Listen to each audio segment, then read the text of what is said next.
Hey friends, Kylie here, your host of Dream On with Kylie O'Miller, back for another episode with an inspiration to everybody around her, someone I met via social media, and a fellow lacrosse player and entrepreneur.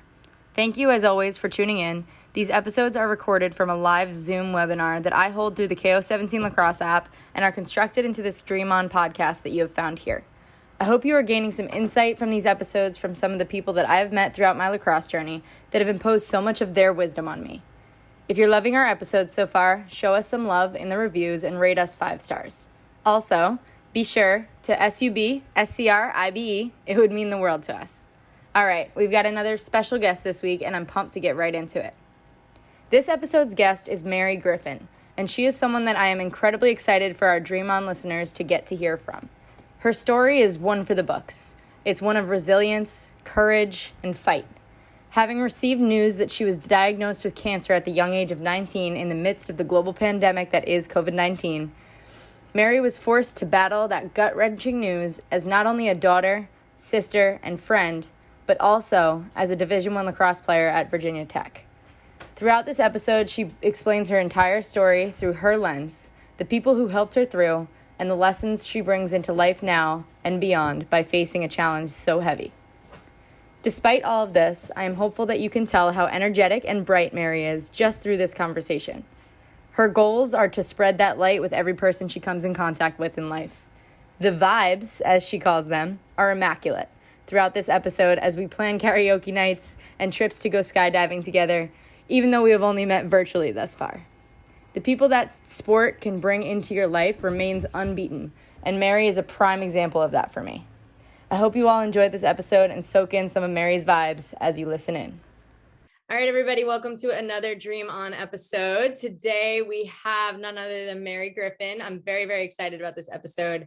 Again, if you listen to Dream On, you know that I say that at the beginning of every episode, but again, I just keep getting better and better guests. So sorry, not sorry. But I'm super excited about Mary, having her here. Another person that I've connected with through the lacrosse world that, that kind of journey, that kind of moment, I've just been really, really grateful for over the last 10 years of my life plus. So this is just another example of that. And I actually was on her podcast first called Not a 10. And I am just, super excited to be having her here on Dream On just to kind of tap into her story and really just get to know her a little bit more and have all of our listeners, get to know her too. So before we introduce her here, Mary Griffin is from is it Sykesville? Sykesville, yes. Okay. Yes. Right outside of Baltimore. She made sure to give me that geographical note. That's easier. She's the youngest of 5 siblings, and right now she is a junior defender at Virginia Tech. She plays Division I college lacrosse. Woo! She's also studying sports media and analytics. So again, as mentioned as well, she also has her own podcast. So she's just absolutely crushing the game. She is a huge ambassador for Headstrong, and we'll get into that story as well. And that's exactly how we got connected. But Mary, thank you so much for being here. Kylie, thank you so much. Honestly, I feel really cool being here. It's a huge flex for me. Everyone's oh, what are you doing tonight? I was well, I have a Zoom with Kylie O'Miller, and they're oh, okay. I was yeah, no big deal. And they're just whatever, Mary, just go do what you need to do. I'm okay, bye guys. So thank you so much for having me, honestly. Oh my gosh, that's amazing. I love that I'm locker room talk. You definitely are. I'm guys, you're so cool. Well, please tell all your teammates I say hi. I will. That is hilarious. Okay, so before we get into just kind of our discussions and our questions and all those good podcast points, something we do on Dream On, we call it Off to a Good Start. And I kind of just want to tap into how you're feeling right now in this moment today and what your goals are and what you want to chase. So first and foremost, what's something that you're thankful for today? Oh, okay. Well, this is something that actually came in the mail today, and I love getting mail. I love getting my Amazon packages.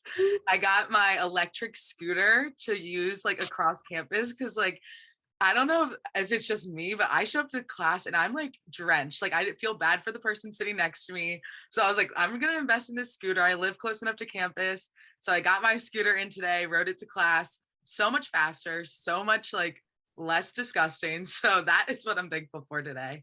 Oh my gosh. That's first of all, I agree with you. I think getting packages in the mail is one of the best feelings in the world. Oh yeah. It's Definitely. like a regular day Christmas. Yes, Like, literally. I'm like, oh, it's coming. Even though I know exactly what it is, I still am like, what's it today? what is this massive box on my Yeah. front porch? It's definitely my electric scooter, but Yeah, exactly.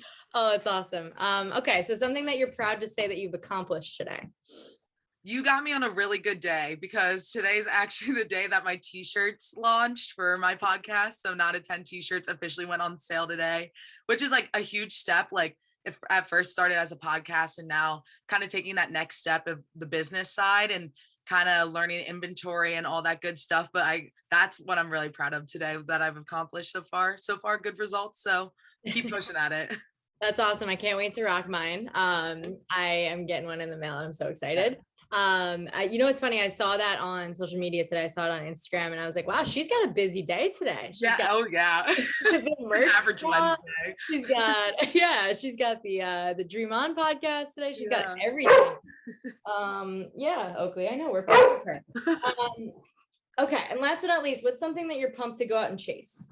Could be like the rest of today, could be within the next couple of weeks, could be in the next couple of years. What are you pumped to chase? I'm really excited. This isn't much so personal, but more so like Virginia Tech lacrosse. I think Virginia Tech lacrosse is having like this really cool new opportunity and fresh start with new coaches. And I think just with the newness and just kind of like having a new perspective of things that we have a really, really good year ahead. And I'm really excited for us to grow as players, learn new skills, but also grow as people. And I'm just really, really excited to see where this program takes off. This program has been like a lot of highs and lows, rankings, not ranked. So I'm ready to just get like a really steady track for Virginia Tech lacrosse. I'm excited for you too. I mean, you guys got a stacked staff, and I know you have an incredible team. You were on a great run last year, so I can only see you, taking that leap over that ledge this year. So, and I think kind of tying into that as well, we're gonna get into kind of this like, excuse Oakley. We're gonna get into exactly kind of like your story. So, meaning like, so you're playing lacrosse at Virginia Tech right now. You're a junior. And last year, for context for everybody listening, last year was 2020. It was, the COVID year, and all that went on. And this is also how we got connected and how, you're kind of getting back into the swing of things with lacrosse and with your lacrosse journey this particular year. And for, I guess the best way to explain it, can you explain to people what you kind of went through personally last year? I know a lot of people went through some really, really difficult challenges with the COVID year and all of that, but you had a specific challenge that was very personal to your journey. And, I would love for you to share it if you're comfortable. Yeah, of course. Just background, you said the year 2020, I literally got chills. Like, I'm like, oh, that year. But I like to say that my first 2 years of college, freshman and sophomore year, I got hit with 2 C's. My freshman year, I got hit with 1 C of COVID. And then my sophomore year, I got hit with cancer, which is just insane. Like, it was already such a crazy year. Our season got cut short my freshman year. So I was really excited for sophomore year to start. And I was really excited. I didn't even know we were going to have a season. So going into fall, I was just like, let's do this. Like, I know in the back of my head, it can be taken away for any moment. And so I'm going to work really hard and just appreciate the people around me, appreciate the people and just who I am in the sport ahead of me. And unfortunately, I had to get reminded of that again, as in mid-September, I like to say. Sometimes I get the timeline confused. We were doing conditioning and it was just like a normal Monday. It was a conditioning drill that we've done in the past and something I've never really struggled with. So we were just running and all of a sudden in the middle of the run, I got this sharp pain on my right side. And I'm the type of person where I'm like, just push through, like, you're fine. Like, don't show any sign of weakness. Like, conditioning's your thing. And it got to the point where it was so bad, I had to run off to the sideline to my trainer and I was screaming. I was like, something's not right. Something's not right. But I was also screaming, I promise I'm not out of shape, which is like weird that my mind went there. I was like, I don't want to be like embarrassing, like whatever.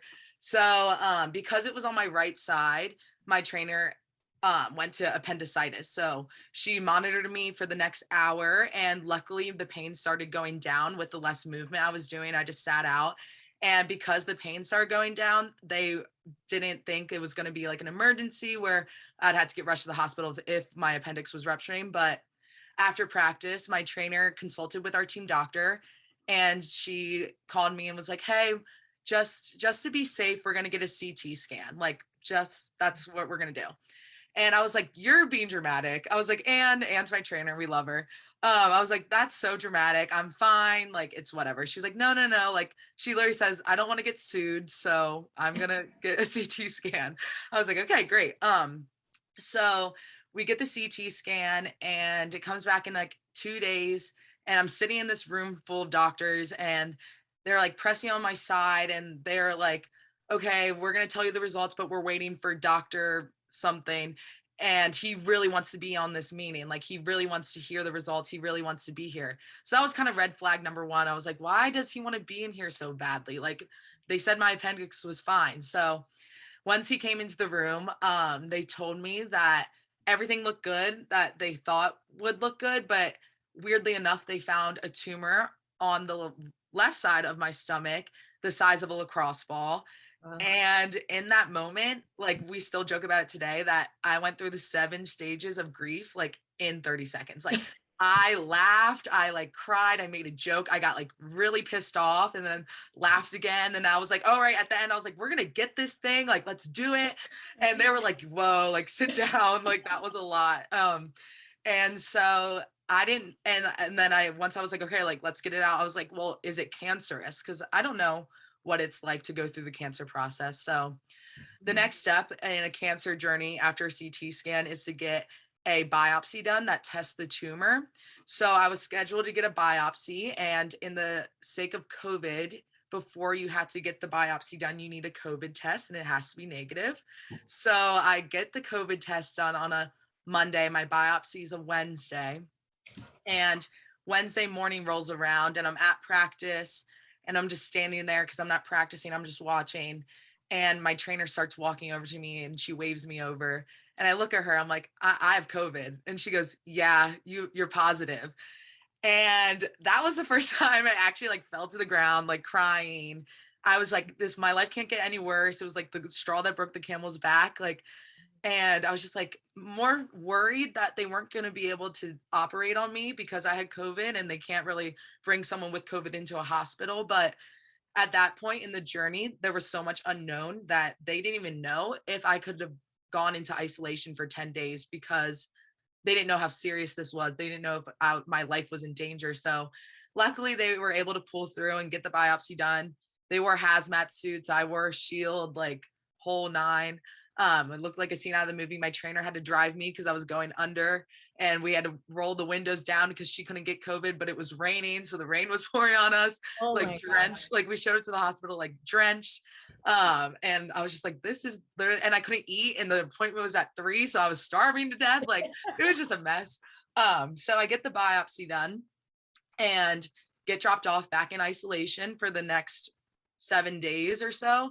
But on day 5 of my isolation, I was in my little college apartment, like a 10 by 10 room, so small.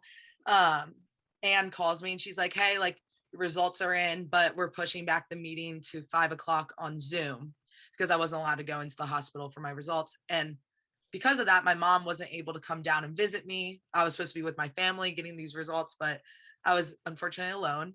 So she calls me. She's like, "I'm actually going to come over for the Zoom, and we're going to sit outside. We're going to be 6 feet apart, and we're just going to sit together on the Zoom."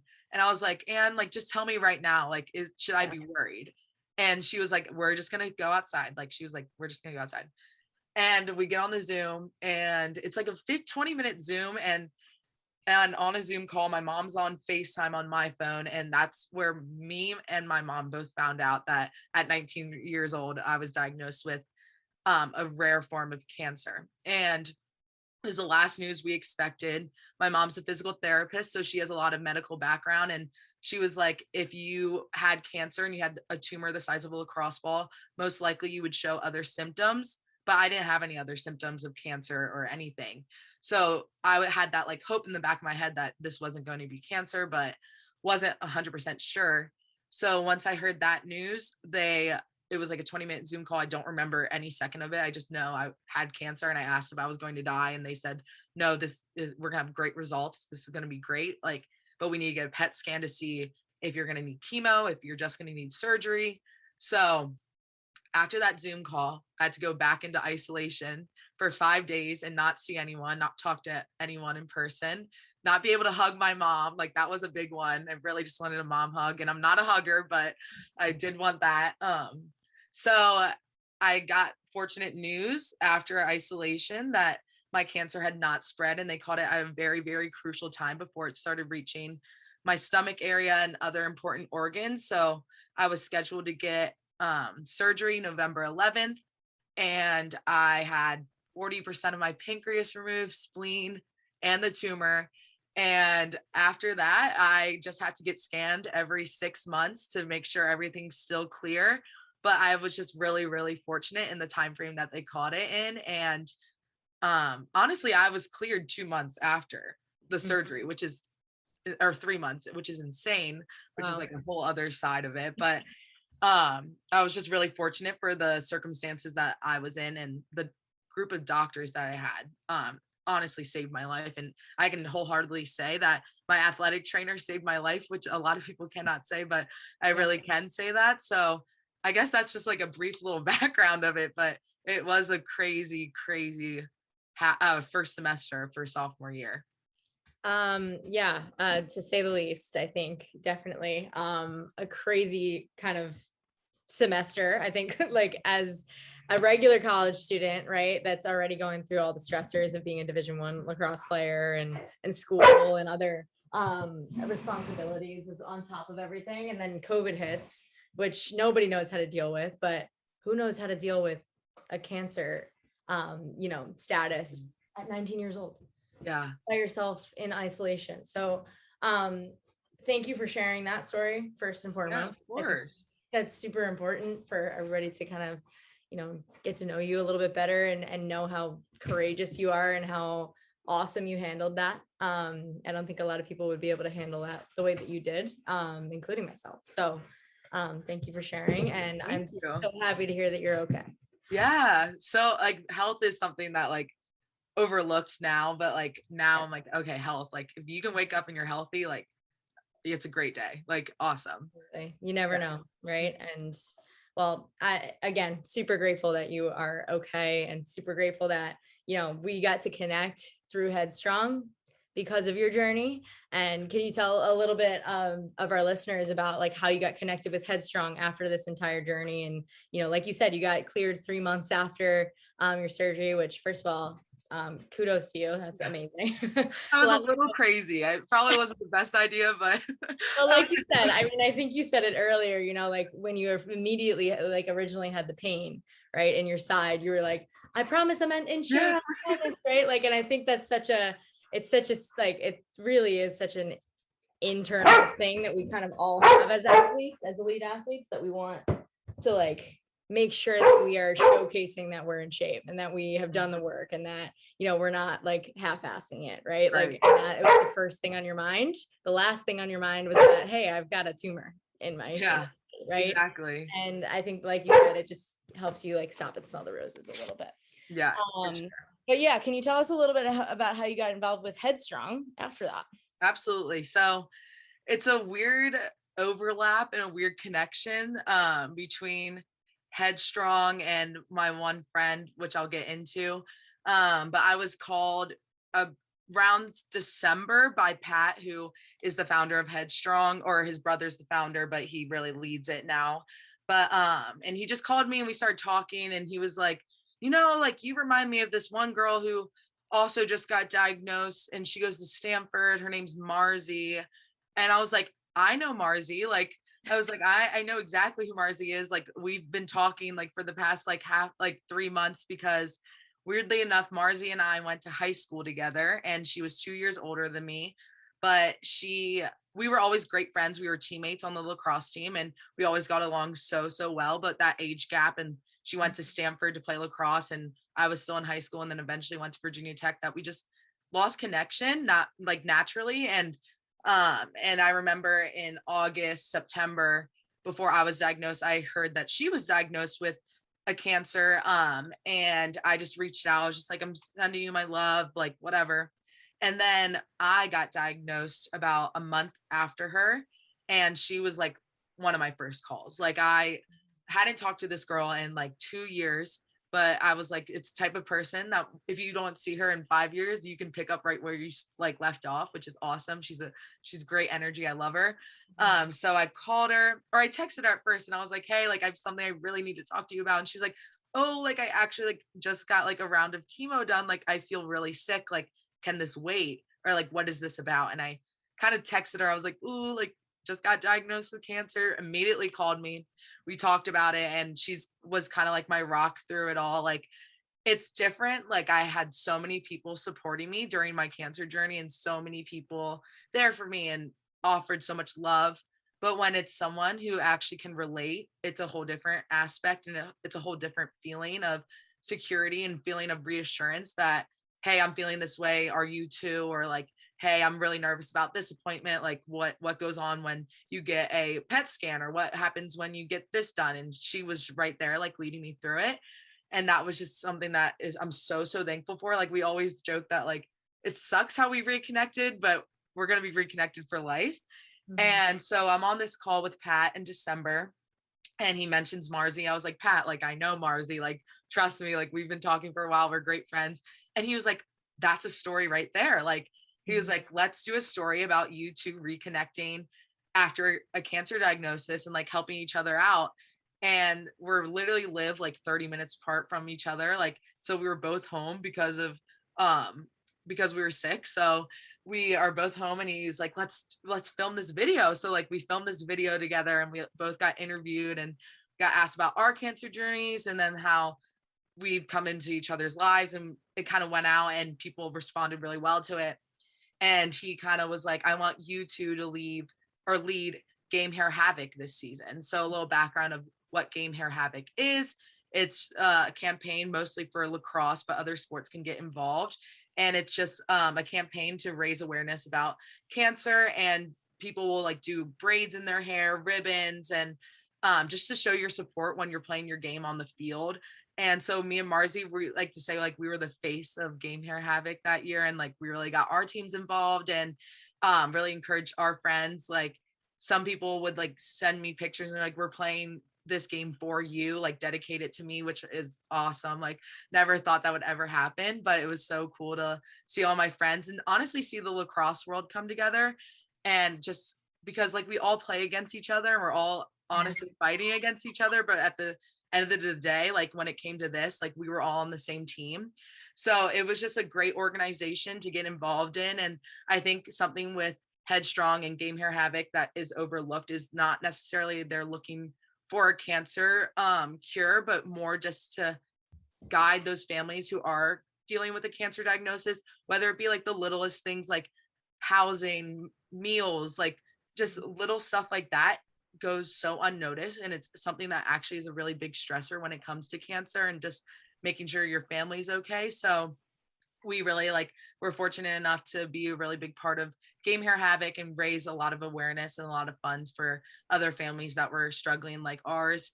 And it's just an organization that I'm so excited to continue on with. Like, I will be wearing my lime green laces this season. And we will be having more Game Hair Havoc games and dedication games. So I'm just really fortunate to be a part of such a great organization. And I remember I came to your game in the pro leagues. It was when you guys played for a cause. It was Cause Day, and I came because I knew people were supporting Headstrong, and just introduced myself to the people leading that, and got my green hair ties and ribbons and all that good stuff. But it's just something that I'll always be connected to. And it's a crazy thing that like I knew what it was, and now I'm a part of it. So I'm really fortunate for that.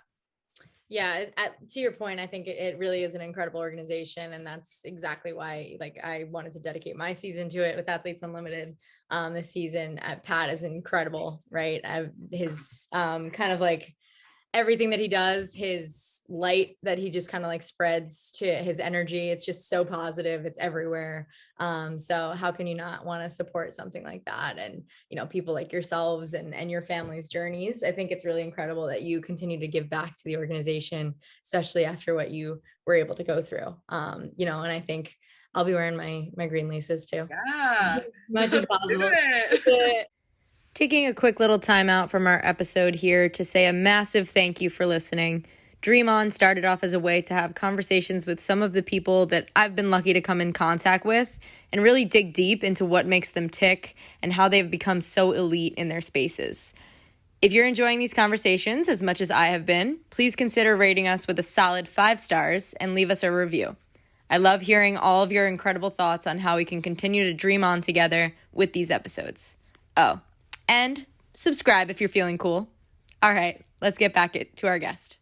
It's really cool also. Like, I love that part of the story with Marzi, right? Like, I mean, life works in such crazy ways. It really is. Like mysterious, but like beautiful ways. Yeah. And that is definitely a prime example of it, being reconnected. And like you said, it's a really unfortunate way to be connected, but it's really amazing that you were able to kind of help each other through and now have this friendship for life because of it. So I just needed to make that point because I think like life is crazy sometimes, and like that is a prime example of something like that. I literally like texted her like the name of my high school's Roland Park, and like it's so cheap. I literally was like, Marzi, like something's in the water for us Roland Park girls because like I have cancer too, and she was like, what? Like, Hold on, wait. I was like, I don't know. I was like, something's weird happening, but like, oh yeah, I love her. It's so crazy how the world works, but wouldn't have it any other way. Absolutely. Definitely. But that's too funny. I love that you were able to joke too. Oh yeah. Dark humor is, oh my God, my go-to. You and I have that in common. So that's good. But yeah, I think, thank you again for sharing that story. And thank you for, doing everything that you do. I think Game Hair Havoc is like such an important thing. A lot of us pros got involved with it as well this past spring, but again, just to reiterate, that's exactly how we got connected. Like you mentioned, you and Marzi did that story when you were together. And like, that's what I saw when Pat reached out to me and asked me to get involved I saw the video of you two and I was like, duh, like, how can I not get involved? How can you say no to us? Come on.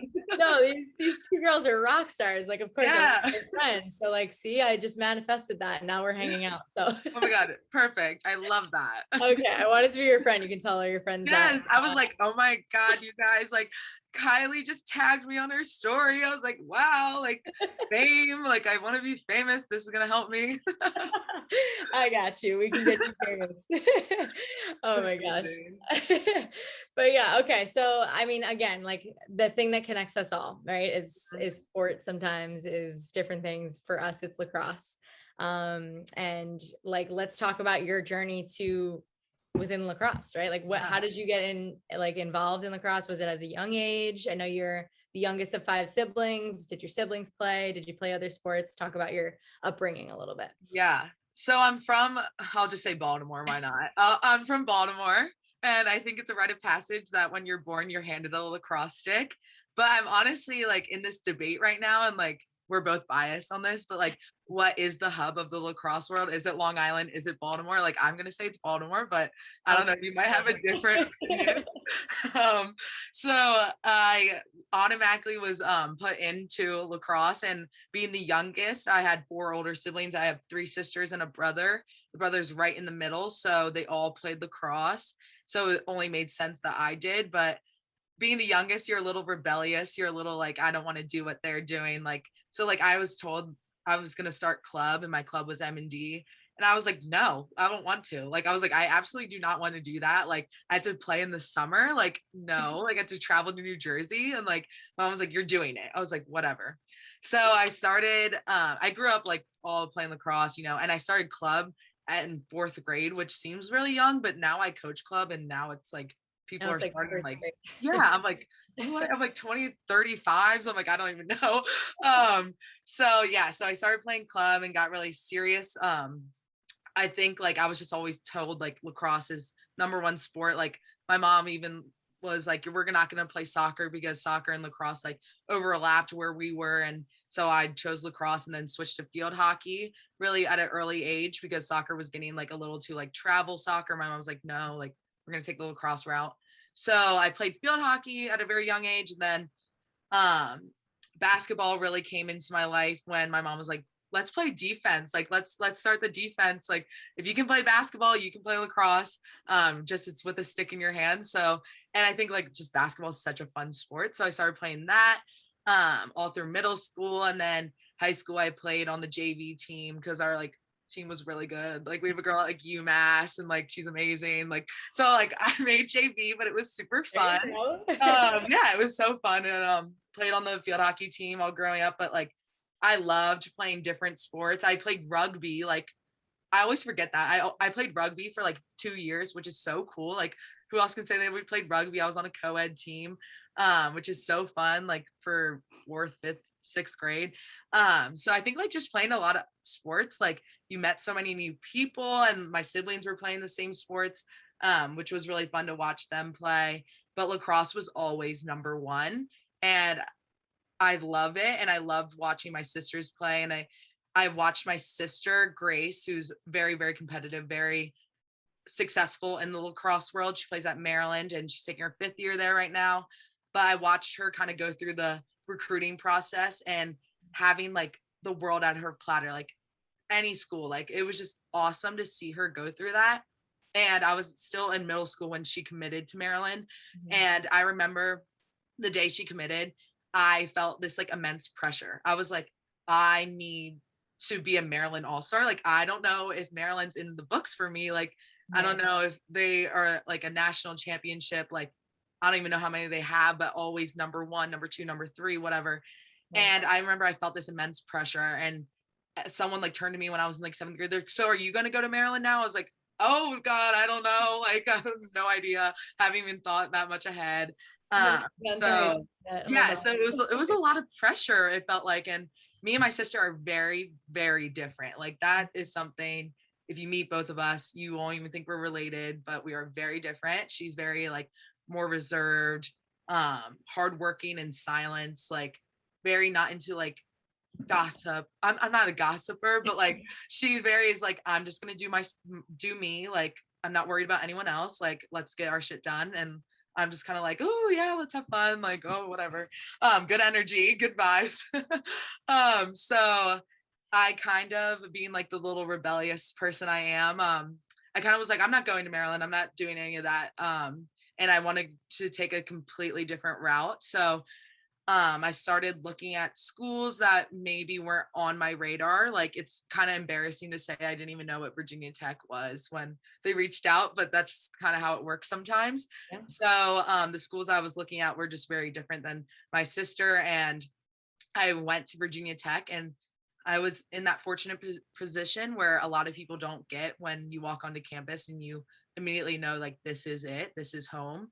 And I had that feeling the second I walked on. And it's that cliche thing that your parents will ask you, like, if you blow out your knee, if you get hurt, are you going to be happy here? And that was number one. I was like, yes, absolutely. And my dad always told me, you're going to get a piece of paper from Virginia Tech. Like you are going to have that degree, which you cannot trade. Like, and I didn't realize the impact of that until I actually came here and started wearing Virginia Tech stuff. And I get stopped in like a store and they're like, go Hokies, or like, oh, my brother's like dad, like blah, blah, blah. Like, I don't even know. Like someone went to Virginia Tech. There's always a Hokie like everywhere.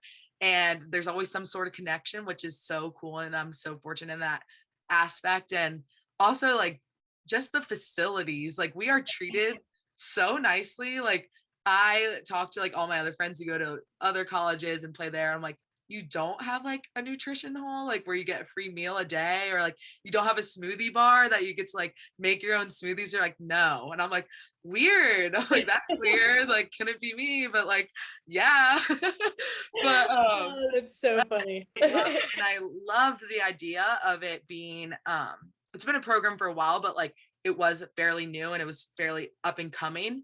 And I loved that. I loved the idea of being a part of something that I could help take somewhere.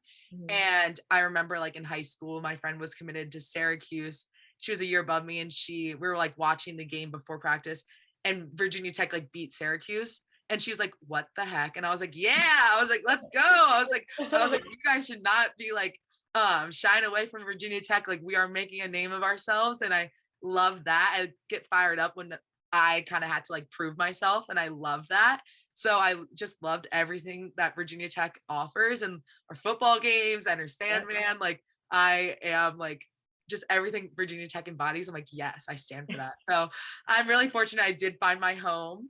And I do think it's important to realize that you will find your place, even if you don't think it is at first. Just give it a try and see where it ends up, and just take the visit. Just try it out, and why not? And it landed me in the best place ever. And I'm so thankful. Oh, that's amazing.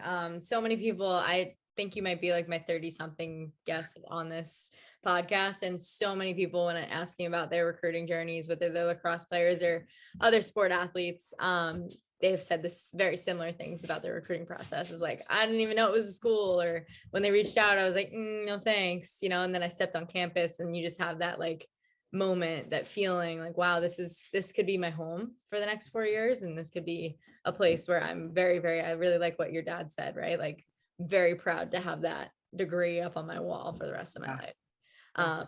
That's a really cool thing. So really good recruiting advice for any young listeners out there as well. So your junior year just began. We are currently September 2021 while we're recording this podcast, and your junior year just began. What are some of your personal goals, your goals for the team this upcoming year? We're coming off of a very strange year, trying to get back into like normalcy after COVID. So what are some of your goals for this upcoming year?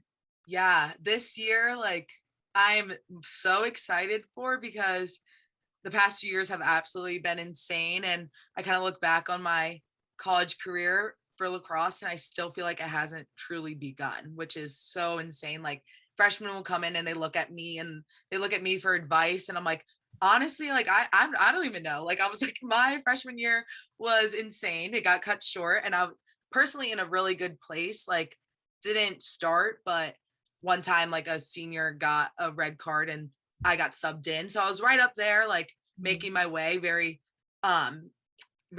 comfortable with what the future was going to look like. And I was really excited for that, and understanding that like all freshmen don't play, they're not going to be starters, and just kind of having grace and patience with myself in that.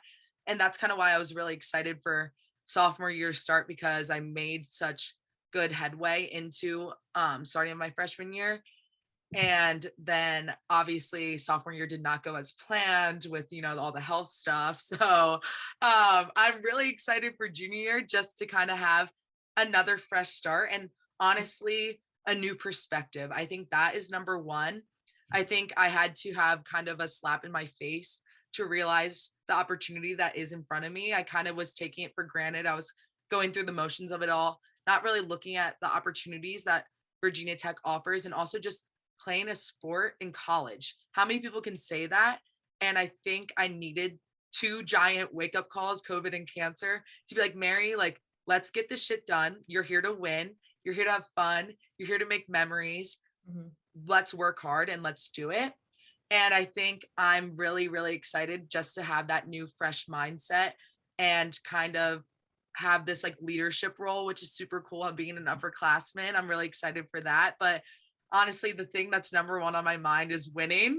I always say that, like I'll text in our group me, I'm like, okay guys, like I'm going to the field at this time.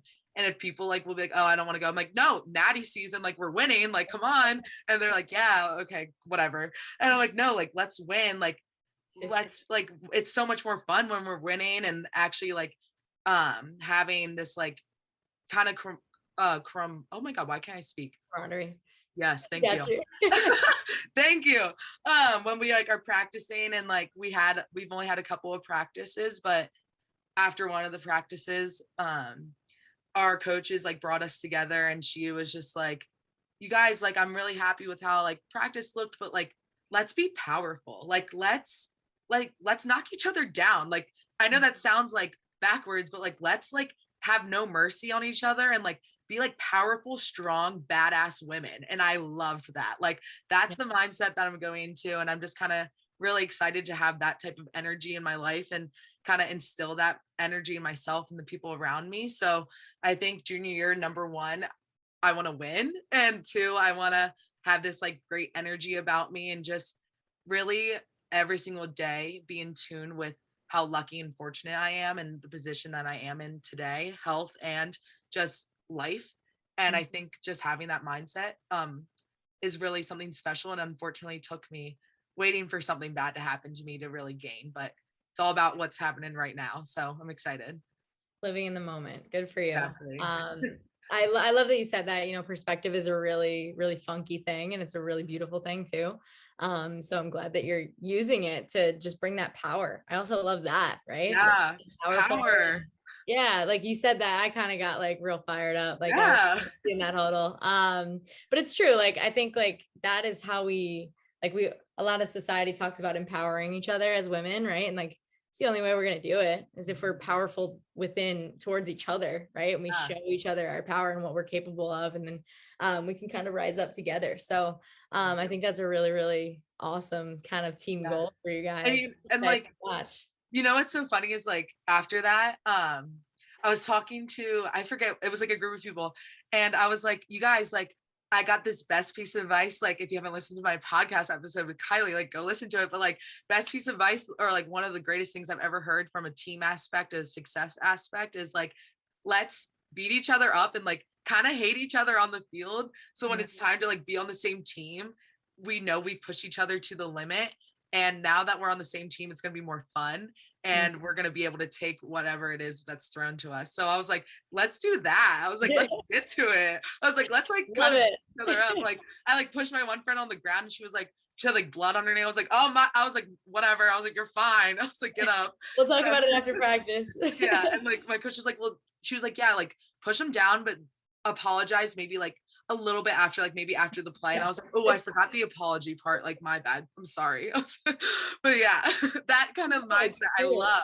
It's true. It's I mean, that's just adrenaline, right? Like that's just, but it's true. It's like the only way that you're going to get the best out of each other. If you're half-assing it and you're not giving it your all, just because it's practice, just because it's your own team, you're not really going to get, that game day or practicing at game speed kind of like real mentality out. So I love it. Continue to be powerful, continue to bring the energy.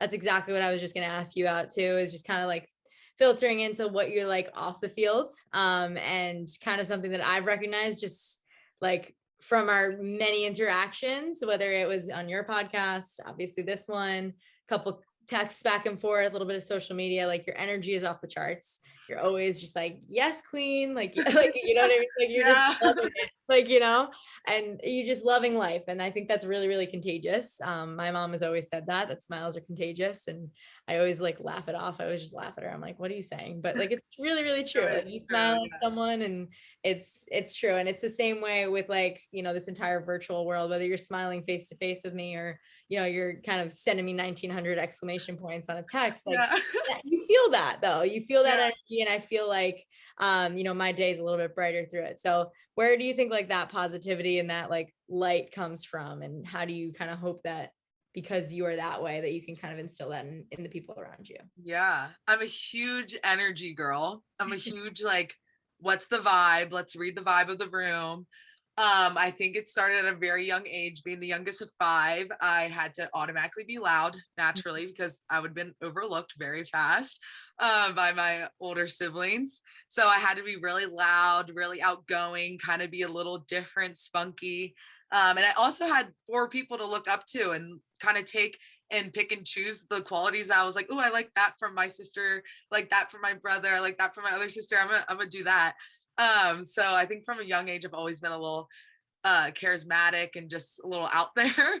But I think honestly, what I kind of check myself on is when I enter a room, what am I doing to that room? Am I adding to it? Am I taking it away? When I interact with someone, are they leaving that conversation feeling drained and kind of sad, or being like, ooh, that was kind of a sad conversation, like that just brought my vibe down? Or are they like, yeah, like life is good, or like I have hope? Like I think just really checking in on yourself and be like, what are you adding or subtracting, and is it positive? Like what is your impact? And maybe not necessarily like you need to be this big figure in every single room, even though I kind of am like that.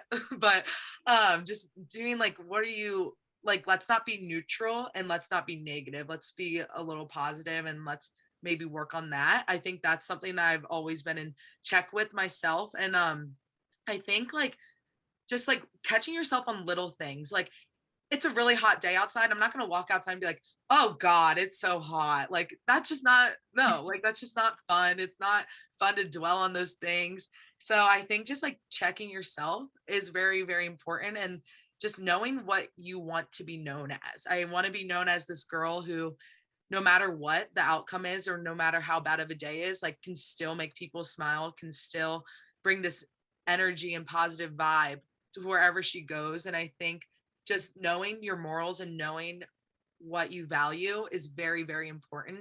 And I think it took me a while to understand what I actually like want out of this life and want out of this interaction with other people. And I also think I'm really enthusiastic and passionate about other people as well, which sounds a little weird, but like I will be the first person to be like, how's everyone's day? What's your rose and thorn? Like what's going on? Like any fun stories from today? Because I just love talking to people and I love conversations. And I think it's important to recognize that everyone has a story. And I try to like kind of pull it out of people sometimes. I'm like, maybe they don't want to talk, but like I'm trying to get it out of you. But I'm kind of relentless in that aspect. But I definitely think just finding your list of like morals and like what you really value in yourself and value in the people around you. And just, I think that's just super important to recognize. Absolutely. And I think it's incredibly contagious, like you said. Like I love that you use the word relentless.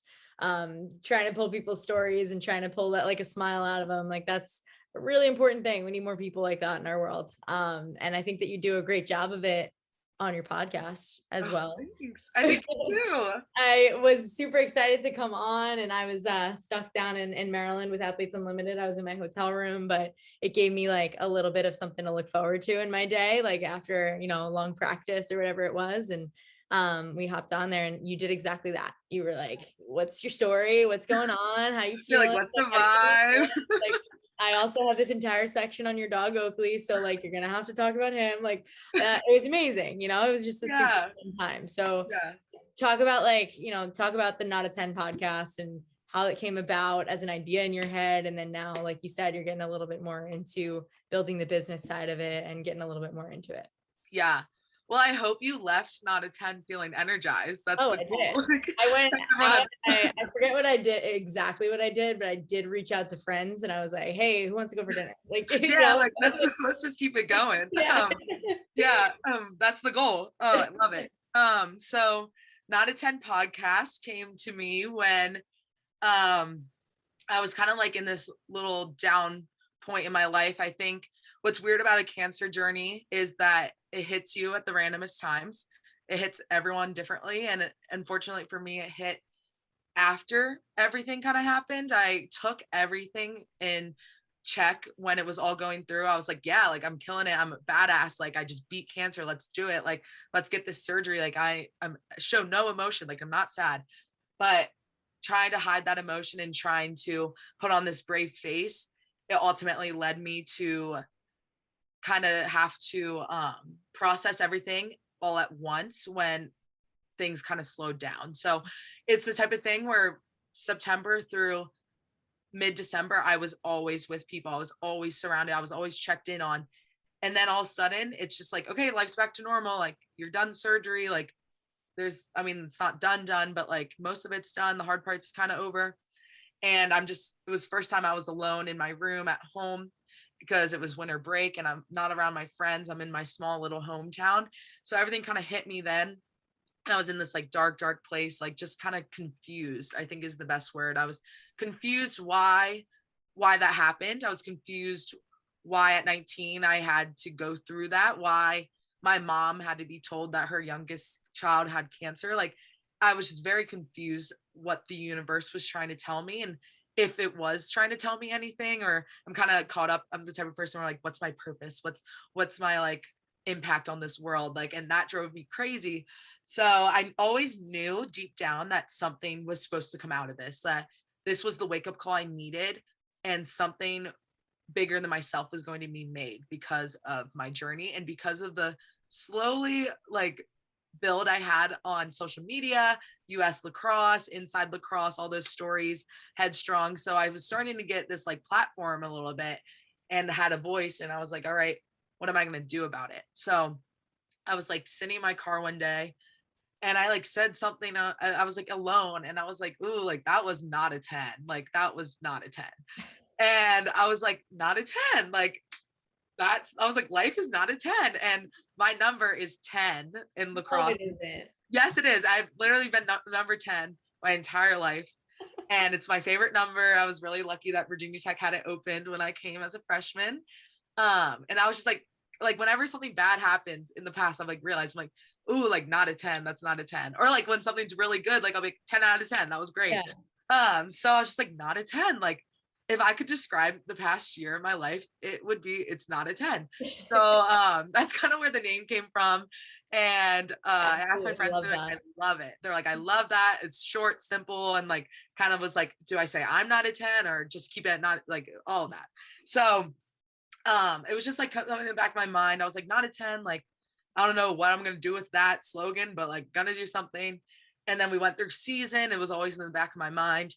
Season ends and summer begins, and I was fortunate enough to coach this year for a club team, and not really like, it was my last summer before I feel like I had to really get like a big girl job internship. So I was like, let's do something fun. And I actually went on like Lizzie Colson's podcast in May, and I loved it. I was like, this is so fun. I was like, this is so fun just to talk to people. I was like, I always have wanted to do something like this.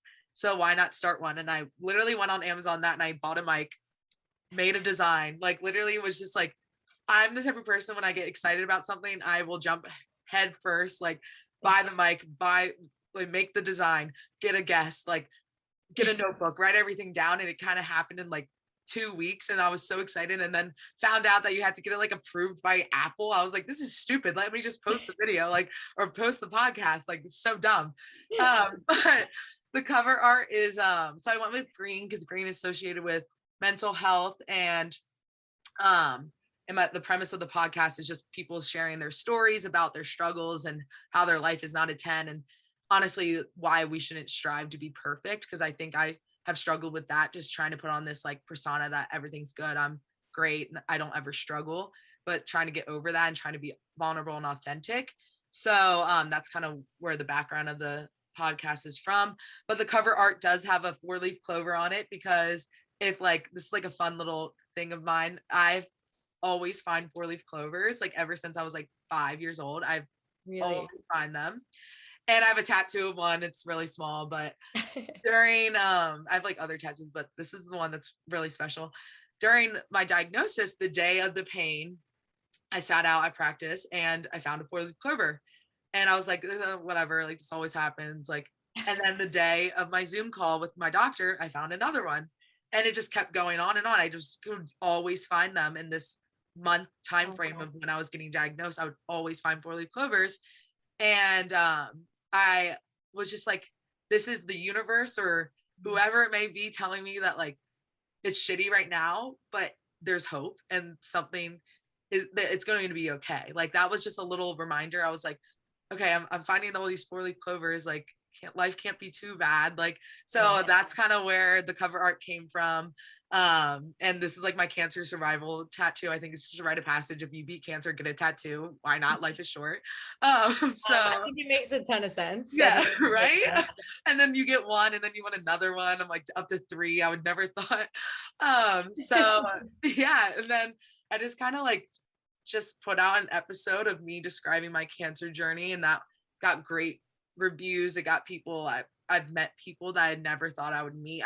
Random DMs and random people just thanking me for being so authentic and vulnerable. And maybe they can't relate in the sense of cancer, but they could relate in the sense of trying to be perfect or whatever it may be. And then just have had amazing guests on. I've had some of my closest friends who stories from getting cheated on, from dealing with depression and anxiety, like sexual assault, everything has been covered. And I'm so excited. Like I've had just amazing guests, and I'm just so fortunate to have met these people. And like I always say, I'm like, I don't care if one person listens because I'm learning a lot and I'm having a great time doing it. So yeah, the next step was actually taken today. We got some t-shirts out. So if you guys want a t-shirt, like check out our Instagram. But it's honestly like the thing that I could say like saved me in the darkest times, which sounds so weird, but it gave me purpose again, and it gave me passion, and it really like I really found out like what I want out of this life and like what I want to leave people feeling like, and kind of just getting that deeper connection. And I think starting this podcast like started as such a small little thing, an idea in my head, but really is like the thing that like it's my child. Like I'm like, this is me. Like this, I'm not a 10. Like, and so I'm just like, I'm obsessed with it, but I love it. And I don't think I'll ever stop doing it. So I'm really excited about it. Good for you, because I think that, we, as we grow up, I shouldn't say when we're younger, like when we're younger, we go through like, oh, what do you want to be when you grow up? Right. And it's just like, oh, astronaut, teacher, or a professional, whatever. And it's just kind of dreams like that. But as we get a little bit older and we get, like you said, like into internships, and it's like, oh, I'm almost done with college. Like, what's my next plans and all that good stuff. Like the advice that you start to get from older, wiser people is make sure you do something that you love, which when you don't have it and you don't know what that quite is yet, sounds really overwhelming, sounds really stressful, because you're like, where is it? What is it? I don't know. Like, how am I supposed to find it? And then when you do find it, it's really, really cool. Yeah. It's really fulfilling. And just to be able to like wake up and have something that you're passionate about, even if it is a crappy day on other fronts and other parts of your life, you still have, like you said, your baby to go back to. Yeah. So you and I are very similar like that. KO17 lacrosse is mine. So, I think that's a really, really cool thing that you were able to find throughout a dark place in your life. You found the light through this. Yeah. I can't wait to rep. Yeah, you'll get yours. I'm like, this is also embarrassing. I've never shipped a package, so we're trying to, this is like so embarrassing, but like, yeah, but like, again, I'm not a 10, so we're trying it out. Oh my goodness, that's okay. I mean, I do merch orders all the time, and I've been doing them for 3 years, and I still do them by hand. So yeah, I'm literally at my shirt. Don't worry. Yeah, I still do them by hand too. So we're on the same page. It's more personal. That's how I feel about it too. I'd rather get like a personalized note from me. Yes, exactly. Hey guys, Kylie here. A short break from our conversation to remind you to check in on our social channels. You can find little snippets from our episodes on Instagram at dream.on_pod. And if you're a lacrosse stud looking for a unique way to train and develop into the best version of yourself, like our guest here most definitely has, check out the KO17 Lacrosse app in the App Store. That's KO17 Lacrosse. And at DREAM_ON_POD on Instagram. Come join the fam and we can keep dreaming on together. Okay, enough of that. We back. Okay, so we talked a lot about like your own inspiration and everything that goes on in your head. And I think that like anybody who's listened to this episode can agree that they've taken some little nuggets from you. I know that I have. Some of just like even your little phrases and everything kind of like really hit me.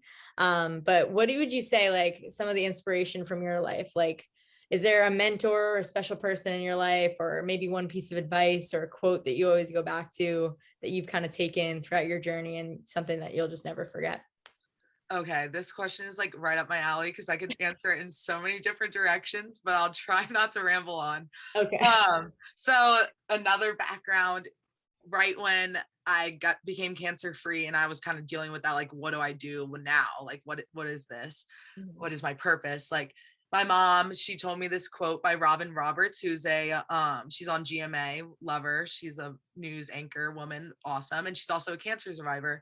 And when she was going through cancer and telling her story, she said this quote, and I have it hanging up in my room, and it's make your mess your message.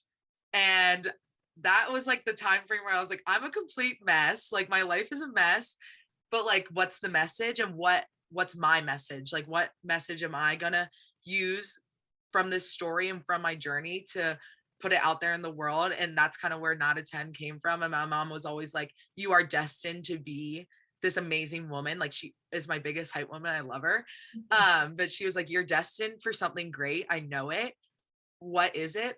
But like, it's going to be out of this mess that's going on in your life. And that kind of just motivates me to be like, when things are not going going well, or like everything seems like it's crumbling, like admit that it's crumbling, like admit that your life is kind of shitty, because more authenticity and more vulnerability is how the world changes, and how those people really feel empowered to be like, hey, like, yeah, my life is shit too. Like, what are we going to do about it? How are we going to help each other? And that's when like change really does happen, is when you admit to your mess. But the next step is like, okay, let's do something with that mess. So that was something that really, really helped me. And it's something that I had to hang in my room. My room is like full of quotes. Like literally people walk in and they'll just like read the walls. I'm like, yeah, that's a quote from this. That's a quote from that. Like, They all have meaning though.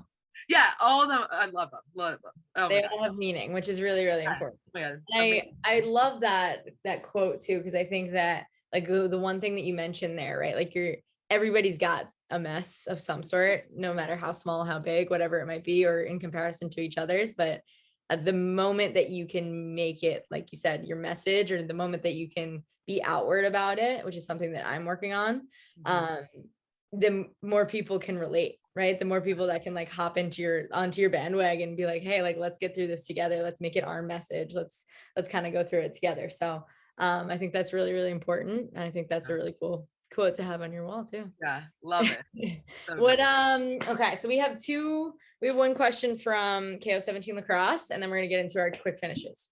Okay. All right. I know that's the one that's making you the most nervous. I know. We're almost there. Okay, so I really like this question. I've had a couple questions from young girls lately, just about like being good teammates and things, which I think is really, really interesting and kind of exciting, because young girls are looking to be like good teammates rather than just good players, right? But this question was for you, and it was, what advice do you have for someone who is looking to be the best overall teammate that they can be? Yeah, I love that question, because I think we really are in this like time frame where we're not just looking at people as players, but also as just who they are.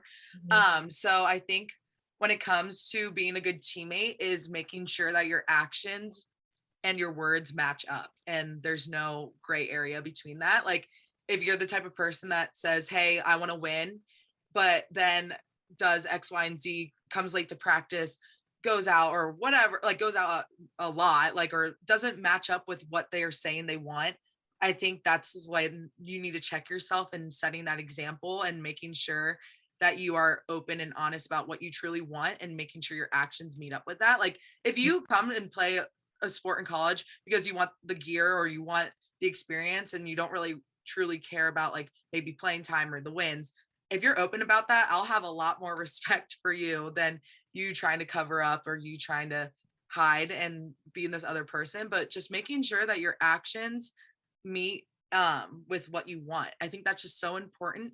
And I think it's something that like when a lot of people are looking at you to be that teammate, they're going to look at you more so for what you do in your habits. So like what you do continuously. And I think just another aspect of being a really good teammate on more of a personal level is like talking to your teammates on a completely deeper level, and actually getting to know them and getting to like remembering little things about them, remembering things about their family, making sure they're adjusting well. College is, I mean, also just outside of college, like, hey, like, how are you? Not just like, oh, good, how are you? Like actually ask like, how are you doing? Like, are you okay? Is there anything I can do? I think deeper connections are definitely a priority when it comes to teammates, because if you have that off the field, it makes it so much more fun and easier excuse me, it's easier to play with people on the field because you want to have their back both on and off the field. So those are, I think, two things that really I try to harp on when it comes to being a good teammate. I love that. Authenticity and trust, just really, really important factors of being a great teammate. Absolutely. Awesome question as well. Okay, we're gonna get into the fun part, quick finishes here. This last segment of Dream On. Do you want me to start with the question that you're nervous about or end with it? I think we're gonna end with How about you just throw it in randomly when I'm least expecting it? How about that? We'll just say it whenever you want. I'll get you warmed up real quick and Yeah. then throw it in there and you'll be like, damn it. All right. Okay, quick finishes. You ready? Favorite place you've traveled to? Ooh, I'm not a big traveler and I wish I traveled more, but I love, this sounds weird, North Carolina. I just love it. I love the state. I think like just like Outer Banks. I love the beaches like that, but I have never been out of the country, so I don't have an exciting answer for that. So okay.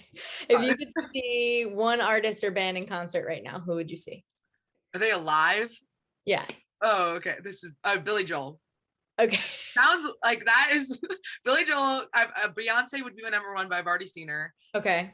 Beyonce, like if people fight me on the Beyonce versus Rihanna thing, like I don't even care. Like I'm winning, like because Beyonce's superior. I didn't even think that was a no, it's a huge debate. Maybe it's just my team, but like, but Billy Joel is the right answer for now. Billy Joel. Going back a completely different genre, Billy Joel. Okay, you're gonna have to come to Long Island for that one. I know, right? All right. An athlete that has inspired you or like does inspire you now. Very basic, but Abby Wambach. I read her book Wolfpack last season and I just love everything she stands for. I love the empowerment factor that she adds in. And if you guys haven't read Wolfpack, like read it now. It's literally like 70 pages. I finished it in like an hour. So really read it. But Abby Wambach, I love who she is and what she stands for. And she's also really good. So I agree with you there. She's a great one. All right, your go-to karaoke song. So funny because I sang karaoke last night. And it's a known thing that like when people are like, oh, it's karaoke, like Mary's singing Valerie. Like I am singing Valerie. Like they already know, like we're in the car, like, okay. And it's only the reason is because I don't have a decent singing voice. I only have a decent singing voice when Valerie's on. So that song. Okay. My octave well. Listen, that's perfect. Yeah. No one I've asked has had like an actual like experience. No, this is like I've sang karaoke. It's like my favorite thing. So like Valerie, like I'm singing that. Like that's amazing. We'll have to go to karaoke sometime soon. Oh, absolutely. Let's do it. Come anytime. We have it here. It's awesome. All right, pizza or tacos? Okay. This is the question. So the background, like Kylie sends me this whole outline. I'm reading through it. I'm like, this is great. Like, great answers. I'm about to be the wisest person alive. And then I get to this question, pizza or tacos? And I actually have no idea the answer. This is the one that's left me stumped. I've even asked my teammates and they knew they wanted pizza right away. So, oh God, I don't know. Like really, like the best pizza in the world or the best tacos in the world? I guess best pizza. Okay. Final answer. There you go. Final answer. It's locked in. We're good. Okay. Yeah. Okay. Favorite dessert before you take your favorite dessert's also my favorite food and it's ice cream. Okay. What kind? Fried ice cream, or like just I don't know. I love ice cream. It's my favorite. All right, mountains or beaches? Beaches. Okay. Last but not least, one thing on your bucket list. Oh God, I would skydive tomorrow. Like I would go right now. I would literally go. Like if someone was like, pick me up, go skydiving, I would go right now. Right now. So, okay. Yeah, absolutely. So no hesitation whatsoever. No, I would literally go. I'd walk out the door right now. I gotta go. Yeah.